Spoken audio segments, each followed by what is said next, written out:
Hi అందరికీ! ఈరోజు మనం చాలా ఇంట్రెస్టింగ్ టాపిక్ గురించి మాట్లాడుకుందాం. అదేంటంటే త్రికోణమితి అనుమర్తనాలు. పాలిసెట్ ఎగ్జామ్కి ఇది ఎంత ముఖ్యమో మనందరికీ తెలుసు. సో ఇక మొదలు పెడదాం. సరే, ముందుగా ఒక చిన్న ప్రశ్న. ఊహించుకోండి, మీరొక పెద్ద టవర్ ముందు నిలబడ్డారు. దాన్ని ఎక్కలేరు, మీ దగ్గర టేప్ కూడా లేదు. మరి దాని ఎత్తుని కరెక్ట్గా ఎలా కొలుస్తారు? ఏమైనా ఐడియా ఉందా? ఒక్కసారి ఆలోచించండి. దానికి సమాధానమే త్రికోణమితి. అవును, మనం చేరలేని వాటిని, అంటే పెద్ద పెద్ద కొండలు, బిల్డింగ్సు, ఆఖరికి నది వెడల్పుని కూడా కొలవడానికి ఈ ట్రిగ్నోమెట్రీనే మన ఆయుధమన్నమాట. మీకు తెలుసా, సర్ జార్జ్ ఎవరెస్ట్ కూడా మౌంట్ ఎవరెస్ట్ ఎత్తుని కనుగొన్నది ఈ టెక్నిక్స్ వాడే. సరే, ప్రాబ్లం సాల్వ్ చేసే ముందు కొన్ని బేసిక్ పదాలు మనం తెలుసుకోవాలి. ఇవి తెలిస్తేమే చాప్టర్ చాలా ఈజీ అయిపోతుంది. మొదటిది దృష్టి రేఖ, అంటే లైన్ ఆఫ్ సైట్. ఇది చాలా సింపుల్. మీరు ఒక వస్తువును చూస్తున్నప్పుడు మీ కంటి నుంచి ఆ వస్తువుకి ఒక గీత గీశామనుకోండి, అదే దృష్టిరేఖ. జస్ట్ ఒక ఇమాజినరీ లైన్ అంతే. ఇక రెండోది ఊర్ధ్వకోణం. దీన్ని యాంగిల్ ఆఫ్ ఎలివేషన్ అంటాం. పేరు కొంచెం పెద్దగా ఉన్నా కాన్సెప్ట్ చాలా ఈజీ. మీరు కింద నిలబడి పైకి, అంటే ఒక బిల్డింగ్ టాప్ని చూస్తున్నారనుకోండి, అప్పుడు మీ కళ్ళు పైకి లేస్తాయి కదా. అలా పైకి చూసినప్పుడు మీ దృష్టి రేఖకి, నేలకి సమాంతరంగా ఉండే గీతకి మధ్య ఒక యాంగిల్ ఏర్పడుతుంది. దాన్నే ఊర్ధ్వకోణమంటాం. సింపుల్గా చెప్పాలంటే పైకి చూసినప్పుడు వచ్చే యాంగిల్.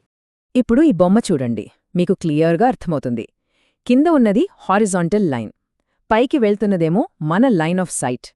ఈ రెండింటి మధ్య ఉన్నదే ఊర్ధ్వకోణం. ఇదంతా చూడ్డానికి ఒక రైట్ యాంగిల్డ్ ట్రయాంగిల్లా ఉంది కదా. ఇక్కడే మన ట్రిగ్నోమెట్రీ మ్యాజిక్ అంతా స్టార్ట్ అవుతుంది. సరే, ఊర్ధ్వకోణానికి క్వైట్ ఆపోజిట్ నిమ్నకోణం, అంటే యాంగిల్ ఆఫ్ డిప్రెషన్. ఈసారి మీరు బిల్డింగ్ పైనున్నారో, కింద రోడ్ మీదున్న ఒక వస్తువుని చూస్తున్నారు. అప్పుడు మీ తల కిందకుంచుతారు కదా. అలా కిందకి చూసినప్పుడు హారిజాంటల్ లైన్కి, మీ దృష్టిరేఖకి మధ్య ఏర్పడే యాంగిల్నే నిమ్నకోణమంటాం. సింపుల్. పైకి చూస్తే ఎలివేషన్, కిందకి చూస్తే డిప్రెషన్. ఓకే, ఇప్పుడు థియరీ చాలు. మనం నేర్చుకున్న ఈ కాన్సెప్ట్స్ని ఒక చిన్న ఎగ్జాంపుల్తో చూద్దాం. అప్పుడు మనకి ఇంకాస్త కాన్ఫిడెన్స్ వస్తుంది. ప్రాబ్లం ఏంటంటే, ఒక అబ్బాయి ఉన్నాడు. అతను ఒక టవర్ నుండి 4 మీటర్ల దూరంలో నిలబడ్డాడు. అక్కడ్నుండి టవర్ పైకి చూస్తే యాంగిల్ ఆఫ్ ఎలివేషన్ 30 డిగ్రీలొచ్చింది. అయితే ఆ టవర్ హైట్ ఎంత? ఇది క్వశ్చన్. ఇప్పుడు దీన్ని ఎలా సాల్వ్ చేయాలి? మన దగ్గర సైన్, కాస్, టాన్ ఉన్నాయి. ఏది వాడాలి? చూడండి, మనకు యాంగిల్కి ఆపోజిట్ సైడ్, అంటే టవర్ హైట్ కావాలి. ఇంకా అడ్జసెంట్ సైడ్, అంటే దూరం 4 మీటర్లు మనకు తెలుసు. ఆపోజిట్ సైడ్కి అడ్జసెంట్ సైడ్కి రిలేషన్ ఇచ్చేదేది? Right, tan. అందుకనే మనం tan 30 degrees equals to opposite by adjacent, అంటే హైట్ బై 4 అని వేసుకుంటాం. ఓకే, ఈ సింపుల్ ఎగ్జాంపుల్తో మనకి బేసిక్స్ క్లియర్ అయ్యాయి కదా. ఇప్పుడు మనం అసలు సిసిలైన పాలిసెట్ 2023 క్వశ్చన్ని సాల్వ్ చేద్దాం. రెడీనా? ఓకే, ఇప్పుడు పాలిసెట్ 2023 క్వశ్చన్ అనాలిసిస్ చూద్దాం. దీన్ని స్టెప్ బై స్టెప్ ఎలా చేయాలో నేను చూపిస్తాను. ఇదిగోండి, ఇదే ఆ క్వశ్చన్.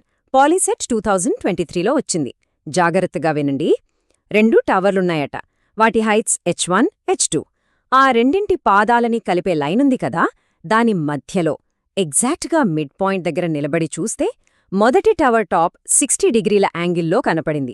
రెండో టవర్ టాప్ 30 డిగ్రీల యాంగిల్లో కనపడింది. అయితే క్వశ్చన్ ఏంటంటే, h1కి h2కి రేషియో ఎంత? ఇలాంటి ప్రాబ్లమ్స్కి ఒక సింపుల్ 3 స్టెప్ ఫార్ములా ఉంది. ఫస్ట్, క్వశ్చన్ని అర్థం చేసుకుని ఒక డయాగ్రామ్ గీయాలి. సెకండ్, కరెక్ట్ ట్రిగ్నోమెట్రిక్ రేషియోని సెలెక్ట్ చేసుకోవాలి. ఈ కేసులో కూడా టానే. థర్డ్, వాల్యూస్ సబ్స్టిట్యూట్ చేసి ఆన్సర్ కనిపెట్టడమే.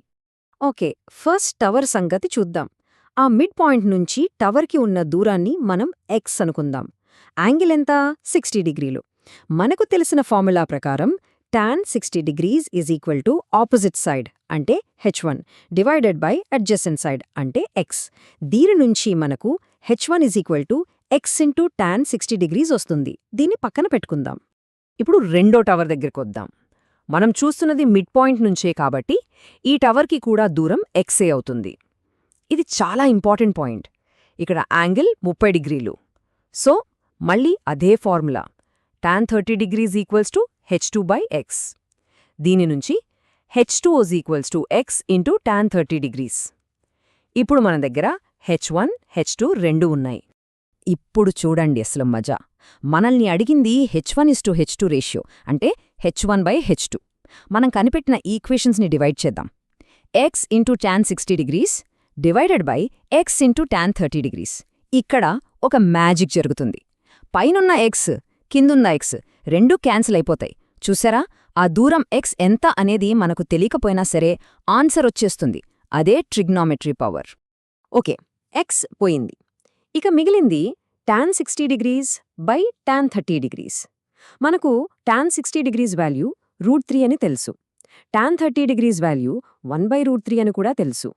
వాటిని ఇక్కడ పెడితే √3 డివైడెడ్ బై 1/√3 వస్తుంది. ఇదేమవుతుంది? √3 ఇంటూ √3 అవుతుంది, అంటే 3. సో ఫైనల్గా h1/h2 ఈక్వల్స్ టు 3/1 అన్నమాట. అంతే, ఆన్సర్ వచ్చేసింది. ఆ టవర్ల హైట్స్ రేషియో h1:h2 ఈజ్ 3:1. చూసారుగా, స్టెప్ బై స్టెప్ వెళ్తే ఎంత పెద్ద ప్రాబ్లం అయినా ఎంత సింపుల్గా సాల్వ్ చేయొచ్చో. సరే, ఇప్పటిదాకా మనం నేర్చుకున్నదంతా ఒకసారి క్విక్గా రివైజ్ చేసుకుందాం.